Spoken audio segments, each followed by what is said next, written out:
Books and One Click Digital present Buzzkill by Beth Fantaskey, narrated by Aaron Moon and directed by Erica Jensen. This book begins with a quote from The Message in the Hollow Oak, Nancy Drew, Book 12, by Carolyn Keene. Nancy, every place you go, it seems as if mysteries just pile up one after another. And now, Buzzkill. Prologue. Fall, junior year. Head football coach Hollerin' Hank Kildare was having such a massive meltdown that even from where I was standing at the Booster Club's concession stand, I could see his trademark blue vein popping in his neck and the usual flecks of spittle flying out of his mouth. Well, maybe I couldn't see the spit, but from the way demoted one-time quarterback Mike Price, the object of the coach's rant, kept flinching as Mr. Kildare tore into him, their noses inches apart, I was pretty sure Mike was getting a shower during the game. Apparently, according to the beefy, balding coach, Mike, now a lowly running back, had done something boneheaded and dim-witted that was going to cost the Honeywell Stingers the whole bleepin' season. As the student reporter assigned to cover that particular bleepin' game, and daughter of assistant coach Jack Ostemeyer, I probably should have known what had just happened on the field.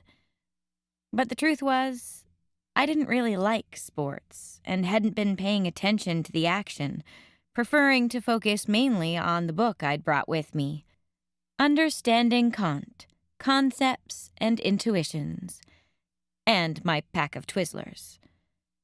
However, even I couldn't overlook it when Mr. Kildare abruptly wheeled around and, completely unprovoked, drew back his big foot and booted our school's costumed mascot, Buzz the Bee, right in the stinger, launching him across the sidelines, which was, anybody would have to admit, pretty funny, especially when Buzz, stumbling and flailing wildly, careened toward the cheerleaders and smashed directly into my arch enemy, Vivian Fitch, sending her sprawling on her butt, so everybody got a view up her flippy little cheer skirt.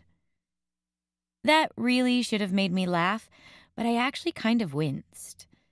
If this ends up on YouTube, Viv is going to murder Mr. Kildare and stomp a poor innocent bee. As Viv jumped up and tried to act like she hadn't just been publicly steamrolled by a guy in a bug suit, I tucked my book in my backpack and took out my reporter's notebook, thinking I should at least find out what was causing Hollerin' Hank to go nuclear, which also happened way too often in the gym classes he taught. This guy is nuts, I thought, echoing stuff my dad said all the time. A total whack job. In fact, I was pretty sure my father was thinking something along those lines right then as he approached Mr. Kildare, obviously trying to get him to cool down.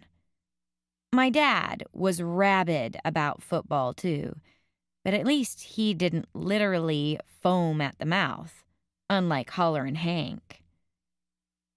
"Come on, Hank," I heard Dad coaxing while I edged past Principal Bertram B. Woolsey, who I thought should have done something more than bite his neatly manicured nails.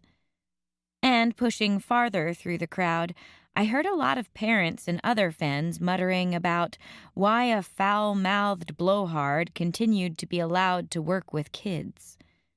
Sentiments I knew they'd forget when the Stingers won yet another state championship trophy for our school's already full case.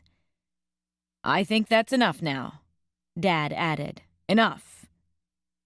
But Hollerin' Hank wasn't done yet. In fact, he spun around and confronted my father, actually drawing back his fist. I knew my dad could fight his own battles. His conflicts with Mr. Kildare were pretty much the stuff of legends. And more to the point, I was only 5'2" and weighed about 100 pounds. To keep listening to this audiobook, I've left you a link in the description so you can do it, at no cost thanks to Audible's 30-day free trial.